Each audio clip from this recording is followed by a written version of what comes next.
Hello बच्चों। Welcome to our online platform. Myself engineer PP sir, your physics mentor. बच्चों, आज के इस लेक्चर में अपन बात करने वाले हैं अपना नया टॉपिक, धारा का चुंबकीय प्रभाव। तो इसमें अपन बात करेंगे किस तरीके से धारा प्रवाहित करने पे चुंबकीय प्रभाव उत्पन्न होते हैं और किस तरीके से अपन अलग अलग स्थितियों में चुंबकीय क्षेत्र और लगने वाले चुंबकीय बल की बात करेंगे इस चैप्टर में। तो चलिए बच्चों, स्टार्ट करते हैं आज का टॉपिक। बच्चों, धारा के चुंबकीय प्रभाव की बात की जाए तो सबसे पहले एक वैज्ञानिक थे ओरस्टेड।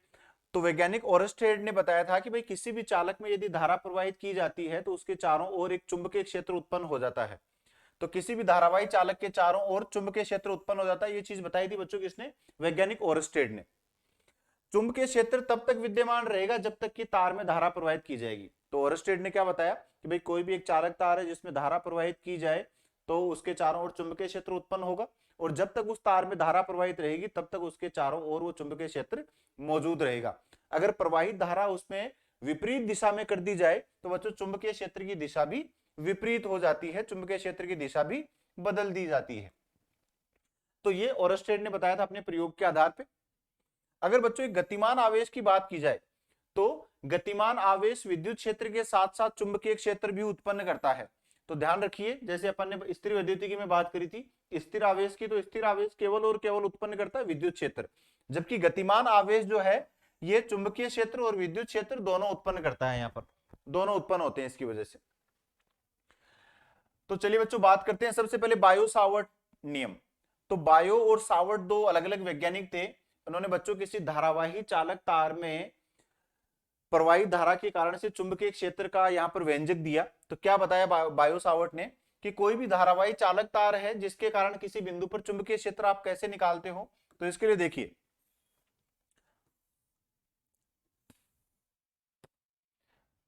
बायो सावर्ट ने क्या बताया कि मान लो हमारे पास में कोई एक चालक धारावाही चालक तार का एक टुकड़ा है जिसमें ये कोई अल्पांश ले लिया इसने डीएल। इस डीएल में से प्रवाहित होने वाली धारा को बच्चों बोला जाता है धारा अवयव। तो जो आईडीएल है इस आईडीएल को बोलते हैं धारा अवयव। तो देखिए अपन ये एक चीज जानते हैं, अपन ने पीछे वाले चैप्टर में पढ़ी है विद्युत धारा में, कि विद्युत धारा होती है अदिश राशि, लेकिन जैसे ही ये किसी अल्पांश से प्रवाहित होती है तो हम इसको बोल देते हैं सदिश राशि। इसका मतलब आईडीएल वेक्टर बच्चों ये होता है धारा अवयव, और धारा अवयव होता है एक वेक्टर, एक सदिश राशि। ध्यान रखिए इस चीज को। तो विद्युत धारा तो होती है अदिश, लेकिन धारा अवयव होता है सदिश, क्योंकि ये किसी निश्चित अल्पांश में से प्रवाहित धारा की बात की जाती है इसमें। तो ये हो गया सदिश राशि। अब देखिए क्या इसके लिए व्यंजक है, इसकी बात कर लेते हैं अपन। तो बच्चों यहां पर बताया इसने कि मान लो कि कोई ये अल्पांश है जिसमें धारा प्रवाहित हो रही है आई, और इससे किसी आर दूरी पर आपको स्थित बिंदु पी पर चुंबकीय क्षेत्र की वैल्यू कैलकुलेट करनी है। मान लो कि भाई ये जो धारा अवयव है ये इस स्थिति सदिश आर के साथ में कोई कोण बना रहा है थीटा। तो इसका व्यंजक होता है बच्चों डीबी समानुपाती हो गया आईडीएल धारा अवयव के, डीबी समानुपाती हो गया साइन थीटा के, और व्युत्क्रमानुपाती हो गया आर स्क्वायर के। तो यहां पर समानुपाती का चिन्ह हटाने पे एक नियतांक आता है बच्चों, इस नियतांक की वैल्यू होती है म्यू नोट अपॉन 4 पाई। तो जो नियतांक है के, इसकी वैल्यू होती है म्यू नोट अपॉन 4 पाई, या आप इसको कह सकते हो 10 की घात -7। ये इस के की वैल्यू होती है। अभी नीचे बात की गई है इसकी अलग से। म्यू नोट को बच्चों हम बोलते हैं यहां पर निर्वात की चुंबकशीलता। क्या बोलते हैं इसको? निर्वात की चुंबकशीलता। निर्वात की चुंबकशीलता बोला जाता है बच्चों म्यू नोट को। देखिए अगर हम बात करते हैं सीजीएस पद्धति में के का मान, तो सीजीएस पद्धति में के का मान होता है 1। ये जो मैंने वैल्यू बताई है बच्चों ये होती है इसकी एसआई पद्धति में। एसआई पद्धति में ये वैल्यू हो गई। तो रिलेशन क्या मिल गया हमें? DB is equal to mu naught IDL sine theta upon 4 pi r square.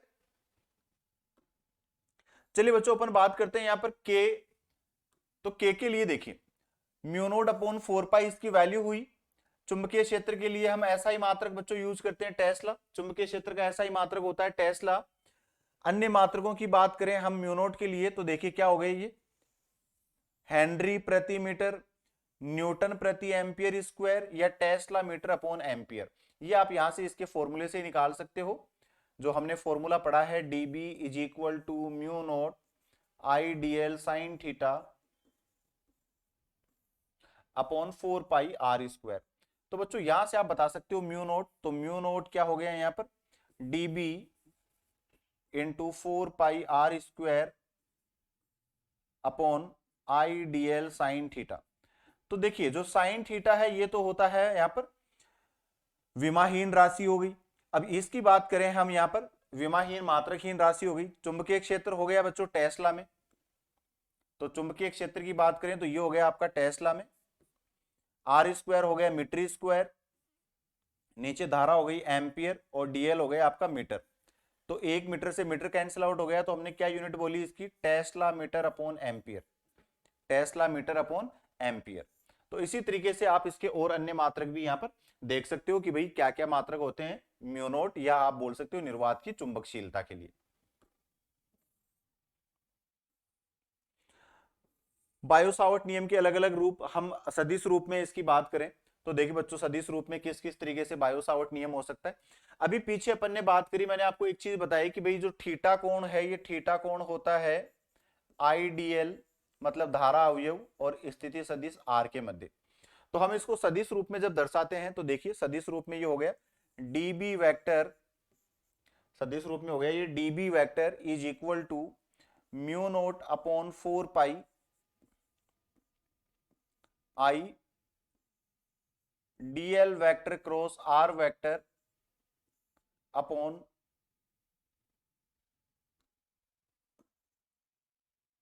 Are cube. तो ये हो गया बच्चों वेक्टर फॉर्म में इसका। अब दूसरी अलग अलग फॉर्म भी इसकी दी जा सकती है।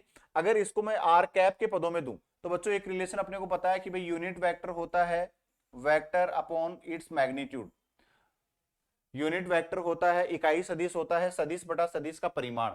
तो यहां पर देखिए अगर मैं सदिश की वैल्यू रखूं तो क्रॉस मल्टीप्लाई करने पे ये आ गया आर इंटू आर कैप, तो यहां पर आ जाएगा बच्चों रिलेशन ये mu naught upon 4 pi I DL vector cross r cap, यहां पर आ जाएगा आर कैप और ये बटा में आ गया आर स्क्वायर। तो इस तरीके से हम यहां पर बात करते हैं इसके सदिश रूप की। तो बच्चों ये तो दो सदिश रूप हो गए, यहां पर ये तो दो सदिश रूप हो गए, एक आर वेक्टर के पदों में और एक हो गया आर कैप के पदों में। इसी तरीके से धारा घनत्व के रूप में भी आप इसको रिप्रेजेंट कर सकते हो। धारा घनत्व होता है हमारा J vector is equal to I upon A vector, ये हो गया धारा घनत्व के पदों में। तो यहां पर आई की जगह आप बोल सकते हो जे इंटू ए, यहां पर जो आई हमने लिया है उसकी जगह हम बोल सकते हैं जे इंटू ए। तो देखिए J is equal to I upon A, हमने ऊपर नीचे डीएल से मल्टीप्लाई किया तो बच्चों ये आ गया आयतन के रूप में। किसके रूप में आ गया, आयतन के रूप में। तो हम आई डीएल को हम रिप्लेस कर सकते हैं, I DL is equal to J into DV.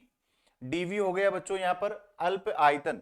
तो देखिए ये रिलेशन बन गया आपका dB vector is equal to mu naught upon 4 pi J vector cross r vector upon r cube into DV. DV हो गया बच्चों यहां पर आयतन। इसी तरीके से वेग के पदों में देखिए, तो बच्चों यहां पर हमने विद्युत धारा की बात करी है, तो देखिए विद्युत धारा को हम आवेश और वेग के पदों में हमने रिप्रेजेंट कर दिया। तो क्या रिलेशन होता है हमारा, आई इज इक्वल टू हमने बोल दिया क्यू अपॉन डी टी। हमें चाहिए आई डीएल की वैल्यू, तो बच्चों हमने दोनों साइड में डीएल से मल्टीप्लाई कर दिया। तो देखिए इधर डीएल से मल्टीप्लाई किया तो DL upon D T, DL upon D T को हम कह सकते हैं वेग। तो ये हो गया आपका Q into V, Q into V. तो DL vector I DL vector is equal to Q into we vector, यहां से भी आप इसको रिप्रेजेंट कर सकते हो। तो आपका रिलेशन बन गया q into we vector cross r vector upon r cube. तो इस तरीके से बच्चों ये होती है बायो-सावर्ट नियम की अलग अलग फॉर्म, अलग अलग रूप होते हैं। तो एमसीक्यूज में आप देख सकते हो इस तरीके के। ये तो स्टैंडर्ड हो गया धारा के रूप में, ये धारा घनत्व। तो धारा घनत्व में अपने बात करी किस तरीके से चेंज हो सकता है। और तीसरा अपन ने बात करी आवेश और वेग के पदों में। चलिए बच्चों आगे बात करते हैं अपन बायो-सावर्ट के नियम की। अगर हम कूलाम के नियम से तुलना करते हैं तो बच्चों बड़ा सिंपल सा इसका रिलेशन होता है। देखिए धारा अवयव जो है ये चुंबकीय क्षेत्र उत्पन्न करता है, जबकि कूलाम के नियम में हमने बात करी थी स्थिर और बिंदुवत आवेश की, तो ये केवल और केवल विद्युत क्षेत्र उत्पन्न करता है। ये हो गई इन दोनों में एक अंतर हो गया। यहाँ पर बिंदु आवेश के कारण विद्युत क्षेत्र के समान ही धारा अवयव के कारण चुंबकीय क्षेत्र भी दूरी के वर्ग के व्युत्क्रमानुपाती होता है। ये हो गई बच्चों समानता। तो ऊपर वाला पॉइंट तो बता रहा है दोनों में भिन्नता को, अंतर को बता रहा है, और नीचे वाला पॉइंट बता रहा है बच्चों यहाँ पर दोनों के लिए कि भाई ये हो गई समानता। विद्युत क्षेत्र की तीव्रता तो ई भी होता है आर स्क्वायर के व्युत्क्रमानुपाती, और बी भी होता है आर स्क्वायर के व्युत्क्रमानुपाती। कूलाम के नियम की बात करें तो बच्चों कूलाम के नियम में बल था हमारा, ये व्युत्क्रमानुपाती था। तो ये देखिए dB आर स्क्वायर के प्रोपोर्शनल हो गए, और यहां पर F जो है ये भी हो गया आर स्क्वायर के रेसिप्रोकल। थर्ड पॉइंट आप कह सकते हो यहां पर बिंदु आवेश के कारण उत्पन्न विद्युत क्षेत्र तिर्जीय होता है। तो बिंदु आवेश के कारण उत्पन्न विद्युत क्षेत्र होता है तिर्जीय। तिर्जीय का मतलब क्या हो गया, उसी रेखा के अनुदिश, या तो होगा बाहर की ओर और या होगा अंदर की ओर। किंतु किसी धारा अवयव के द्वारा उत्पन्न चुंबकीय क्षेत्र, ये बच्चों चुंबकीय क्षेत्र यहां पर किस तरीके से होगा, अल्पांश जो आपने इकाई सदिश लिया है वो, तथा जो आपका आर सदिश स्थिति सदिश था, उन दोनों के तल के लंबवत।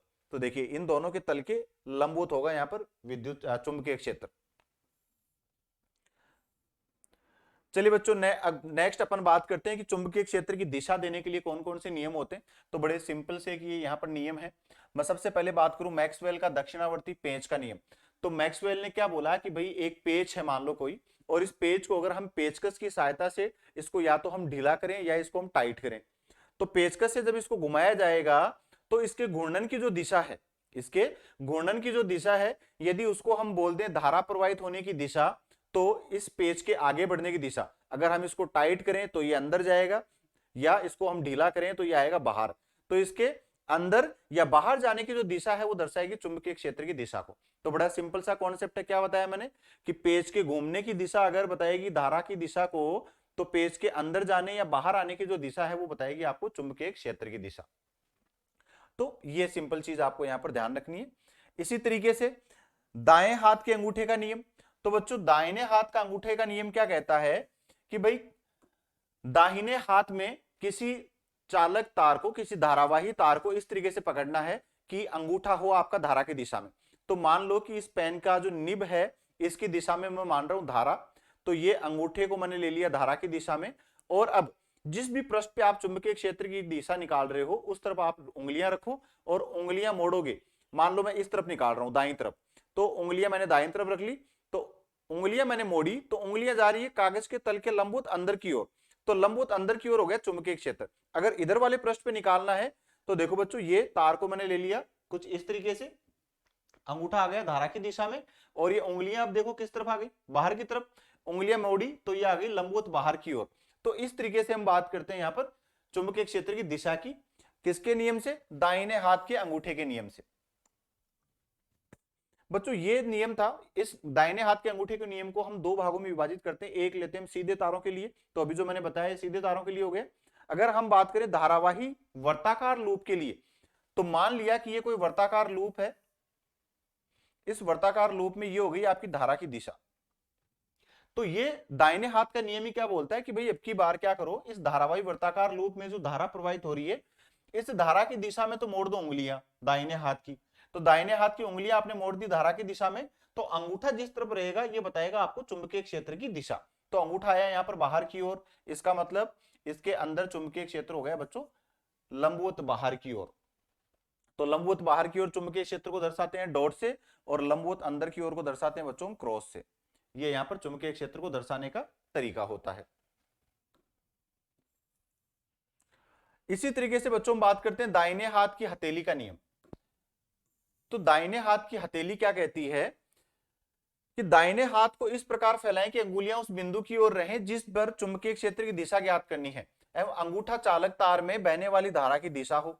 तो हथेली पर खींचे गए अभिलंब, तो सेम वही हो गया जो अभी पीछे अपन ने दाहिने हाथ का नियम पढ़ा था। तो यहां पर अब की बार हथेली से जो अभिलंब होगा वो बताएगा आपको चुंबकीय क्षेत्र की दिशा, सेम कॉन्सेप्ट। तो ये कुछ नियम है जिनकी सहायता से आप चुंबकीय क्षेत्र की दिशा कैलकुलेट कर सकते हो। देखिए जैसा कि अभी मैंने आपको बताया था कि क्रॉस का जो चिन्ह है, क्रॉस को हम बोलते हैं कागज के तल के लंबवत अंदर की ओर, कागज के तल के लंबवत अंदर की ओर, और जो डॉट होता है ये होता है बच्चों कागज के तल के लंबवत बाहर की ओर। ये आपको दिशा का कॉन्सेप्ट यहां पर ध्यान रखना है। चलिए बायो सावर्ट के नियम के अनुप्रयोग देखते हैं। तो बच्चों बायो सावर्ट ने अपना जो नियम दिया चुंबकीय क्षेत्र याद करने का, उसकी सहायता से हम विभिन्न धारा वितरणों के लिए चुंबकीय क्षेत्र की कैलकुलेशन करते हैं। तो सबसे पहले हम बात कर रहे हैं वर्तीय धारा के कारण। तो वर्तीय धारा के कारण देखो बच्चों ये कोई एक धारावाही लूप ले लिया जिसके कारण से हमें चुंबकीय क्षेत्र की तीव्रता निकालनी है। तो हमने लिया है यहाँ पर कि भाई इस धारावाही तार से इसके एक्स पर स्थित किसी बिंदु पर, इसके एक्स पर स्थित किसी बिंदु पर हम चुंबकीय क्षेत्र निकाल रहे हैं यहाँ पर। तो ये एक्स पर कोई बिंदु है P जहां पर आपको चुंबकीय क्षेत्र निकालना है। तो इसके लिए प्रोसीजर क्या होता है बच्चों कि दो अल्पांश ले लो, एक अल्पांश ये यहां पर ले लिया आपने और एक अल्पांश ले लिया ये यहां पर। इन दोनों अल्पांशों के कारण से आपको निकालनी है यहाँ पर चुंबकीय क्षेत्र की दिशा और फिर परिणामी निकालने के लिए बच्चों कर देना है इसका समाकलन। तो देखिए ये बड़ा सिंपल सा इसका रिलेशन होता है और ये रिलेशन क्या निकल के आता है जब आप इस डेरिवेशन को परफॉर्म करते हो। मान लिया कि भाई यहां पर ये जो अल्पांश है ये है कोई आईडीएल, आई धारा प्रवाहित हो रही है, यहां पर भी ये धारा अवयव है आईडीएल, इसकी वजह से भी आपको यहां पर निकालनी है चुंबकीय क्षेत्र की तीव्रता। बच्चों अभी पीछे अपन ने बात करी थी बायो सावर्ट के नियम में चुंबकीय क्षेत्र की दिशा होती है आईडीएल तथा आर के तल के लंबवत। तो देखिए यहां पर ये चुंबकीय क्षेत्र की दिशा हो गई इससे लंबवत और यहां पर ये चुंबकीय क्षेत्र की दिशा हो गई इससे लंबवत।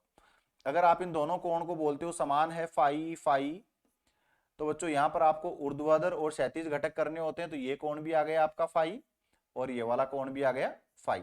तो इधर भी ये डीबी अल्प चुंबकीय क्षेत्र, इधर भी डीबी, ऊर्ध्व घटक आपने किए dB cos phi, dB cos phi. तो ये तो कर देंगे एक दूसरे को निरस्त, जबकि जो परिणामी चुंबकीय क्षेत्र है वो मिलेगा बच्चों क्षैतिज घटकों की दिशा में dB sine phi, dB sine phi. तो ये तो दो अल्पांश लिए इसलिए डीबी साइन फाई आ गया। अगर आपको परिणामी निकालना है तो बच्चों चुंबकीय क्षेत्र निकल जाएगा आपका डीबी साइन फाई के समाकलन से।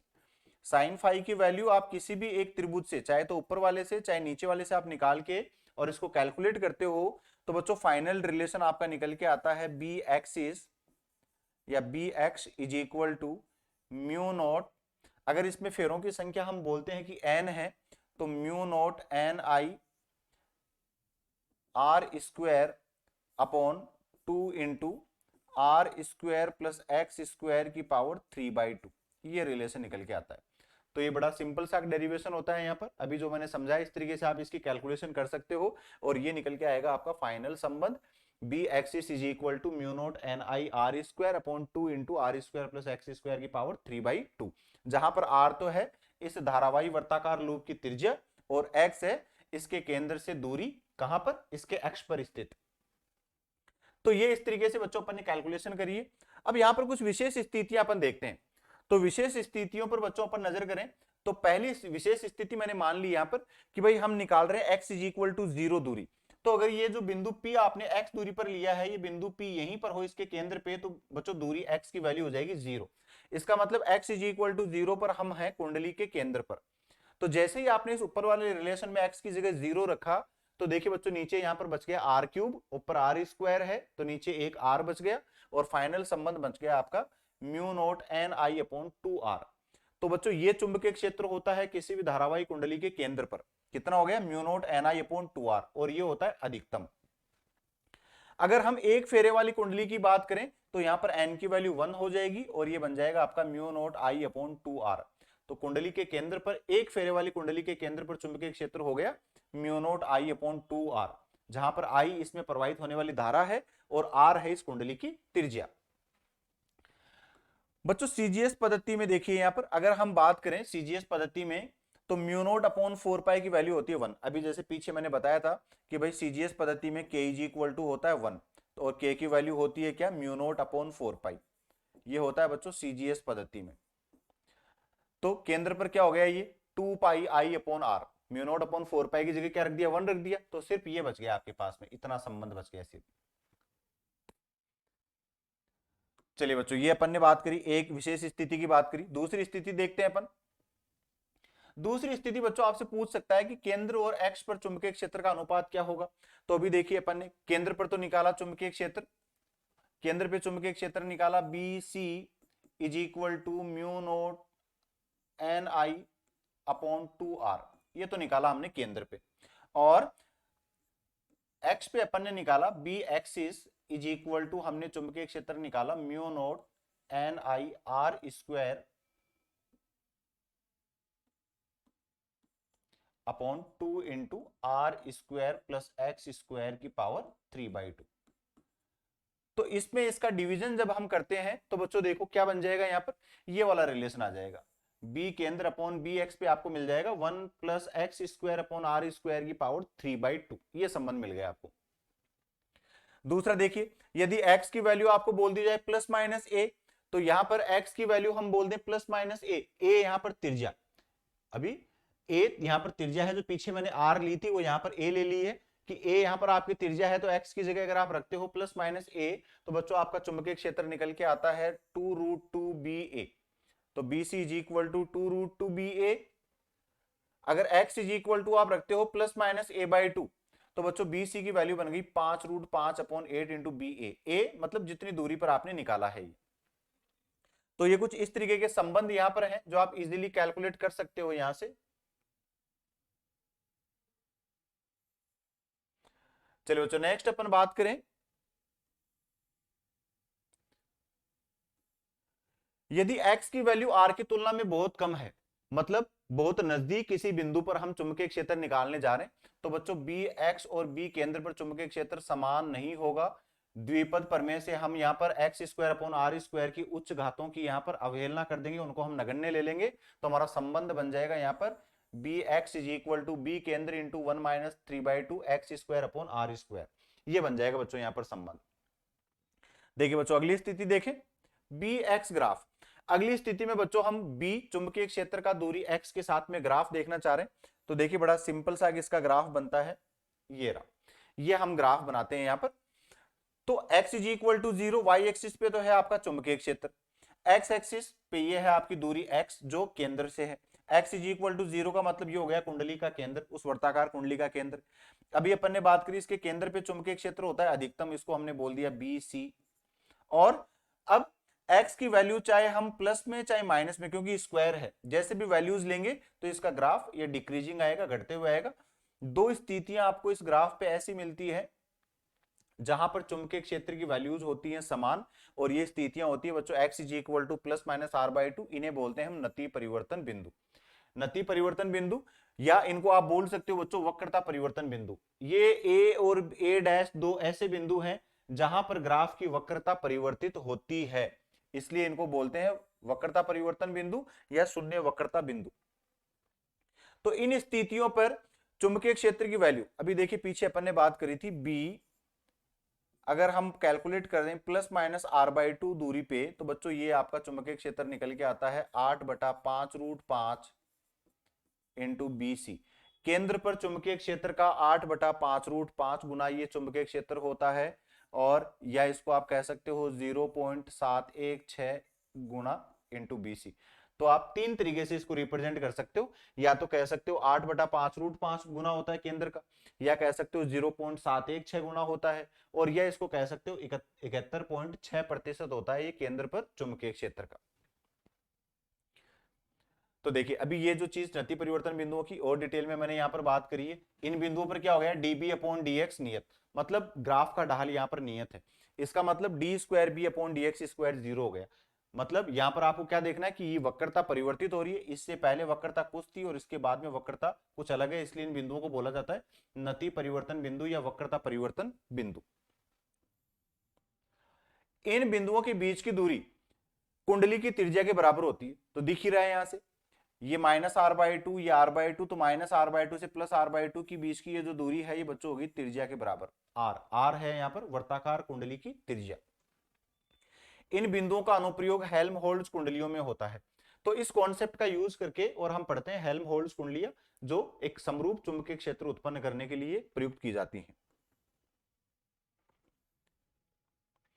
तो ये देखिए बच्चों हेल्महोल्ट्ज कुंडलियां, हेल्महोल्ट्ज कुंडलियों में क्या होता है, दो समाक्षीय कुंडलियां होती हैं,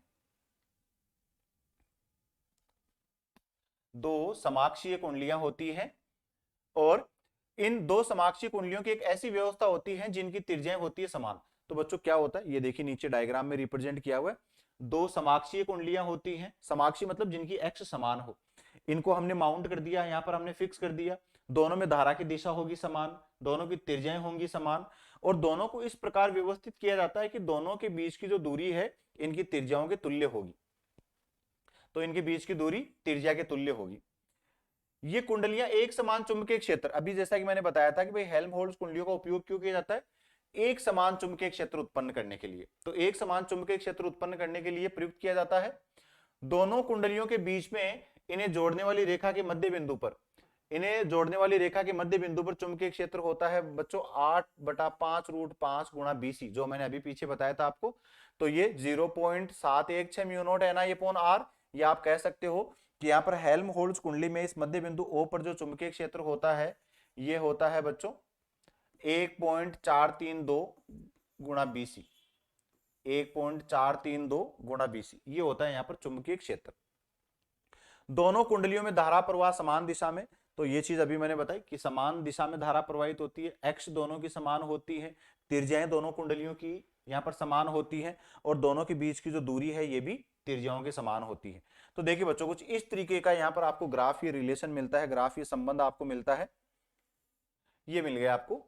तो एक कुंडली के कारण से चुंबकीय क्षेत्र ये हो गया, दूसरी वाली कुंडली के कारण से ये हो गया, मध्य बिंदु O पे हम निकाल रहे हैं तो ये मध्य बिंदु O मिल गया यहाँ पर आपको। तो इस मध्य बिंदु O पर बच्चों चुंबकीय क्षेत्र क्या है, केंद्र पर जो चुंबकीय क्षेत्र है उसका 1.432 गुना, 1.432 गुना है ये चुंबकीय क्षेत्र। वह उपकरण जिसकी कार्य प्रणाली इस प्रकार की व्यवस्था पर आधारित है उन्हें हम हेल्महोल्ट्ज धारामापी कहते हैं। तो जो हेल्महोल्ट्ज कुंडलियों की व्यवस्था पर आधारित होता है उपकरण, उसको हम बच्चों बोलते हैं हेल्महोल्ट्ज धारामापी। चलिए नेक्स्ट अपन बात करते हैं यहां पर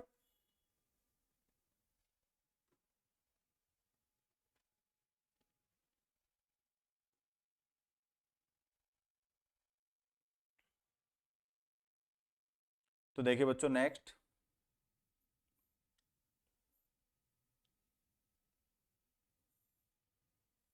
ये हो गया।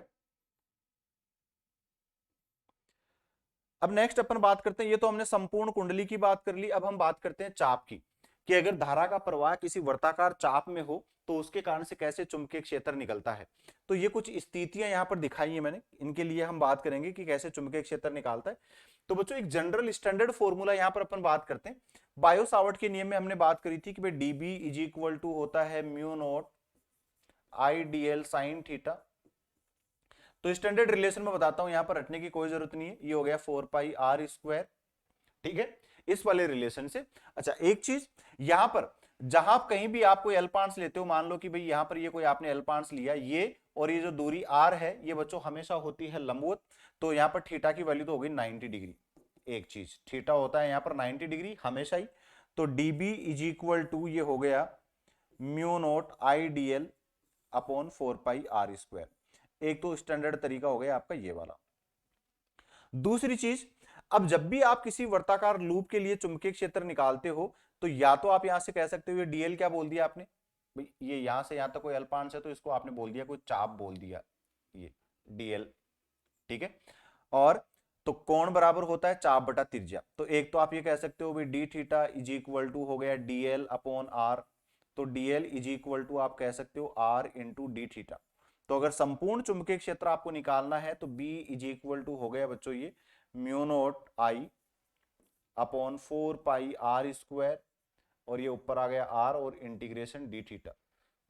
एक आर से एक आर कैंसिल आउट हो गया, तो बच्चों रिलेशन क्या मिल जाता है आपका mu naught I upon 4πr into theta. अब कोई सा भी चाप हो उसके लिए आप डायरेक्टली ये रिलेशन यूज करो और कैलकुलेशन कर सकते हो। जैसे फर्स्ट वाले केस में बात की जाए तो बच्चों यहां पर ये कोण बन गया। अच्छा कोण कौन सा देखना, चलो ये भी तीनों में अभी क्लियर कर देते हैं। यहां पर बच्चों जो एंगल है ये एंगल थीटा की वैल्यू यहां पर कितनी है पाई 180। तो जैसे ही यहां पर आपने थीटा की जगह पाई रखा इस वाले रिलेशन में, तो पाई से पाई कैंसिल आउट और यहां पर चुंबकीय क्षेत्र मिल गया आपको mu naught I upon 4r। ये तो हो गया फर्स्ट वाले का काम। सेकंड वाले में देखिए, सेकंड वाले में बच्चों एंगल दिया हुआ है थीटा, तो सेकंड वाले के लिए ये का ये रिलेशन बन जाएगा mu naught I theta upon 4πr। Third वाले की बात करें, अब थर्ड वाले में ऐसे क्वेश्चन से बच्चों कंफ्यूज करने के लिए दिया जाता है, एंगल दे दिया आपको बाहर वाला, जबकि हमें तो कौन सा एंगल चाहिए कि भाई ये जो चाप है ये कितना एंगल बना रहा है यहां पर, ये एक चीज हम देखते हैं। तो एंगल होगा यहां पर ये वाला दिया हुआ होगा बाहर वाला, लेकिन आपको कंसिडर करना है अंदर वाला, तो टोटल एंगल होता है 2π, उसमें से थीटा माइनस कर दो, तो इसके लिए चुंबकीय क्षेत्र क्या हो जाएगा mu naught I into 2π minus theta upon 4πr, ये लिखा हुआ है यहाँ पर, ये बन जाएगा इसके लिए चुंबकीय क्षेत्र। तो इस तरीके से हम कैलकुलेशन करते हैं वर्तीय लूपों के लिए, वर्तीय चाप के लिए।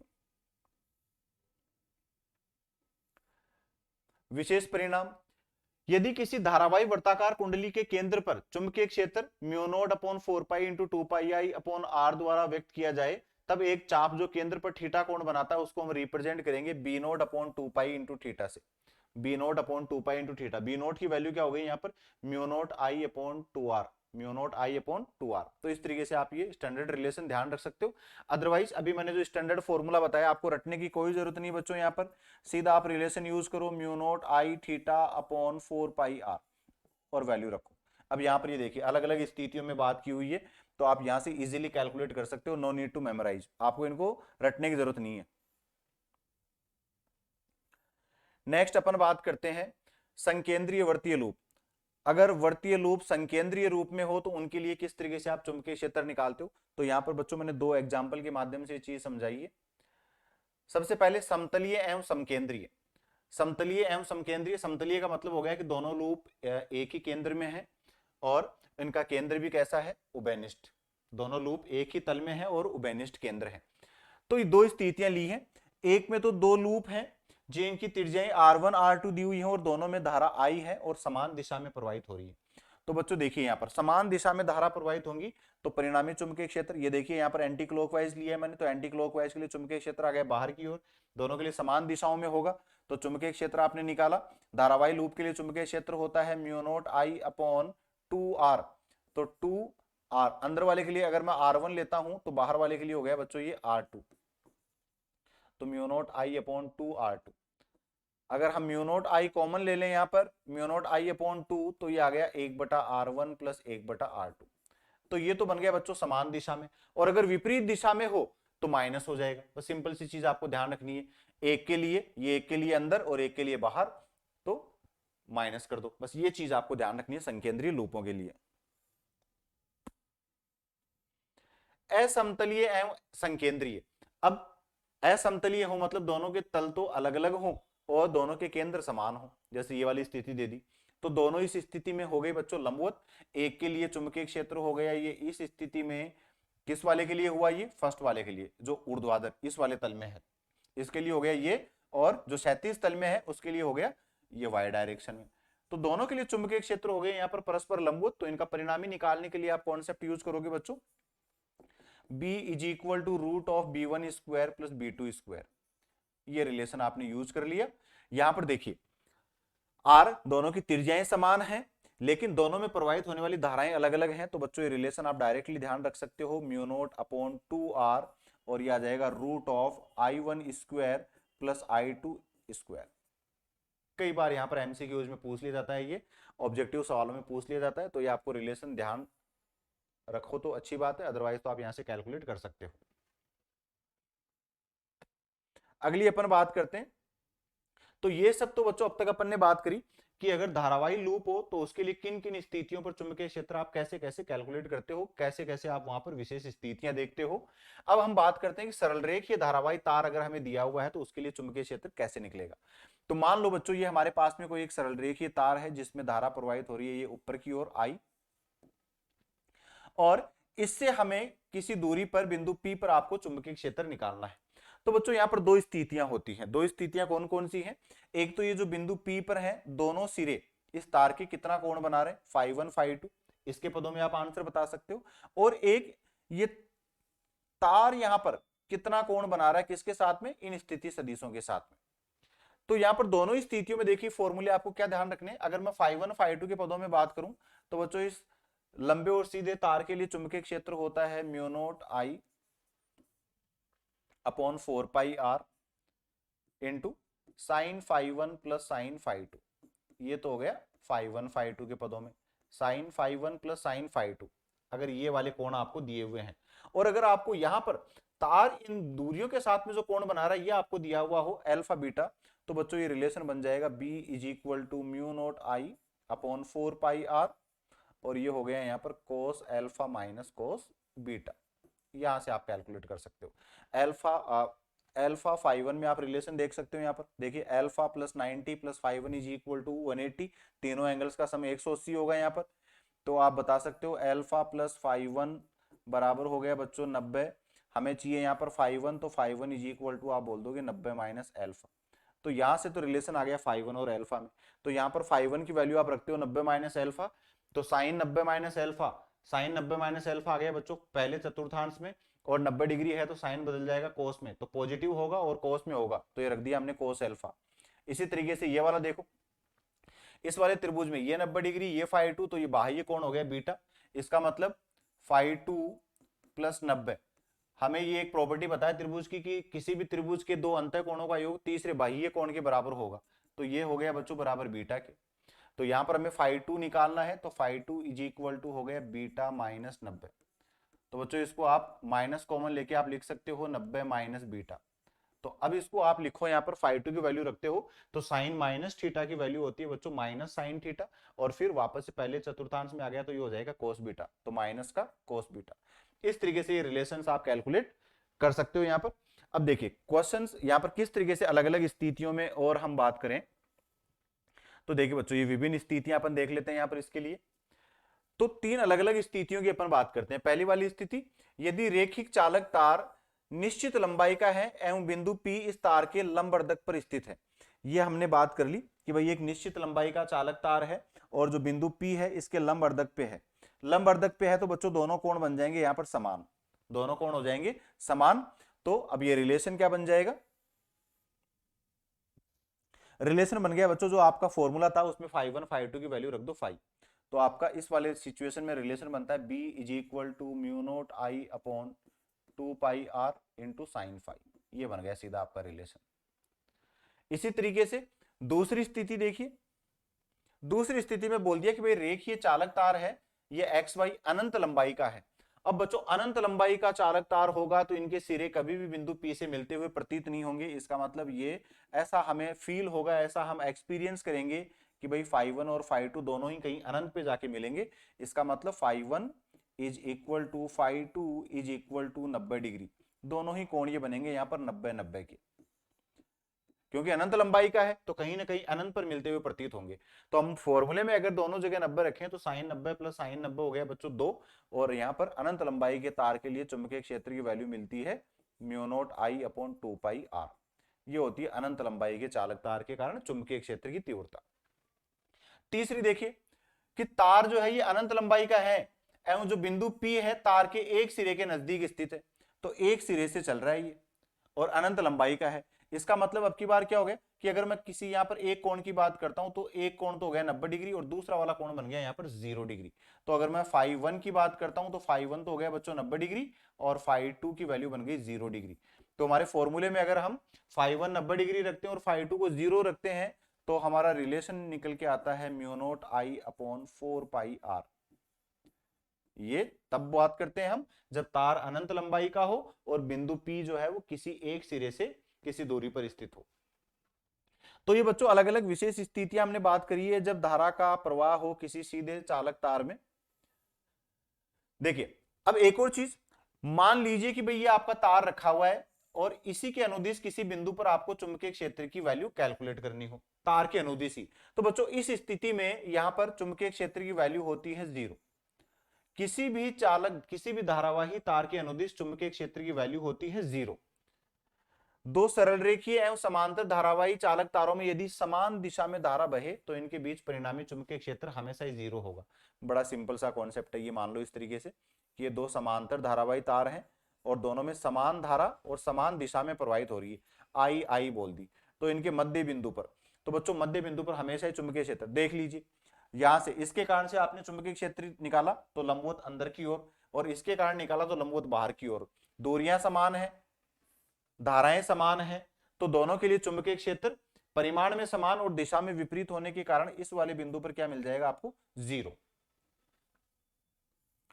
चलिए बच्चों नेक्स्ट अपन बात करते हैं शून्य चुंबकीय क्षेत्र।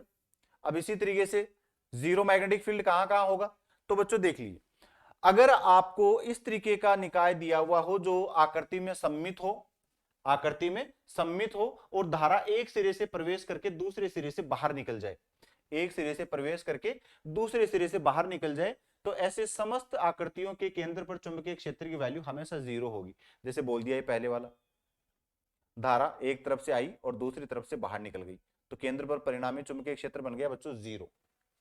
यहां पर धारा एक तरफ से प्रवेश कर रही है, दूसरी तरफ से बाहर निकल गई, परिणामी चुंबकीय क्षेत्र बन गया 0। तीसरी, ये वर्त ले लिया, इसमें एक सिरे से प्रवेश करके दूसरे से बाहर निकल गई, परिणामी चुंबकीय क्षेत्र हो गया 0। ये वर्ग में एक सिरे से प्रवेश करके दूसरे से बाहर निकल गई 0, आयत में 0, घन में 0। तो ये है कुछ सममित आकृतियां जिनमें अगर धारा एक सिरे से प्रवेश करके दूसरे सिरे से बाहर निकल जाए तो बच्चों यहां पर चुंबकीय क्षेत्र होगा 0। चलिए कुछ कॉन्सेप्ट्स पे नजर करते हैं एक बार। यदि किसी धारावाही वर्तीय लूप को n समान फेरों वाली कुंडली के रूप में मोड़ दिया जाए तो केंद्र पर चुंबकीय क्षेत्र बन जाएगा बच्चों n स्क्वायर गुना। बड़ा सिंपल सा कॉन्सेप्ट है। कोई भी कुंडली, कोई भी तार है हमारे पास किसी लंबाई का, कोई एक धारावाही, एक हमारे पास कुंडली थी जिसमें एक फेरा है, इसको अगर हम n एक समान फेरों वाली कुंडली में हम इसको लपेट दें, बना दें, तो अब इसके केंद्र पर चुंबकीय क्षेत्र, तो बच्चों चुंबकीय क्षेत्र बन जाएगा यहाँ पर n फेरों के लिए n स्क्वायर गुणा एक फेरे के लिए चुंबकीय क्षेत्र।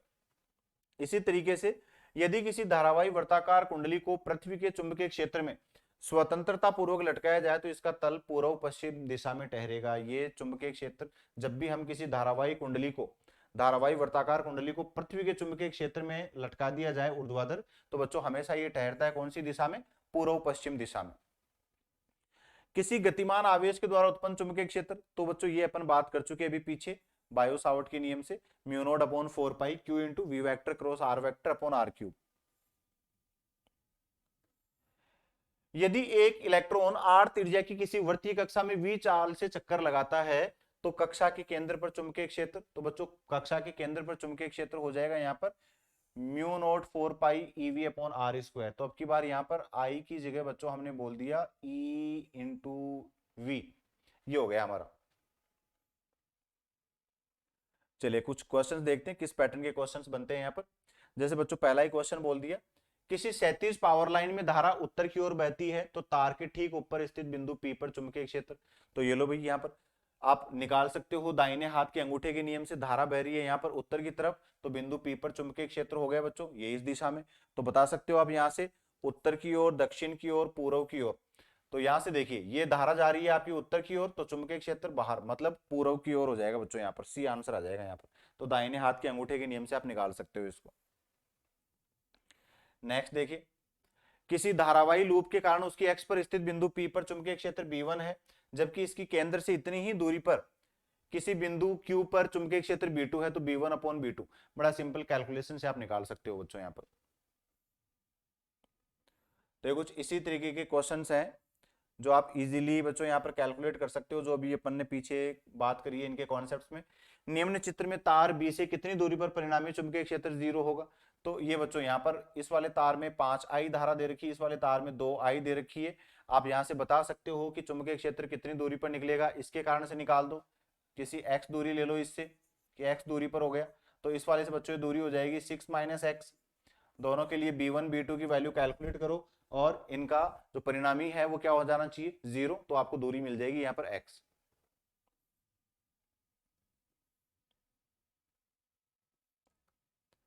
चलिए एक और पैटर्न का क्वेश्चन देखते हैं बच्चों।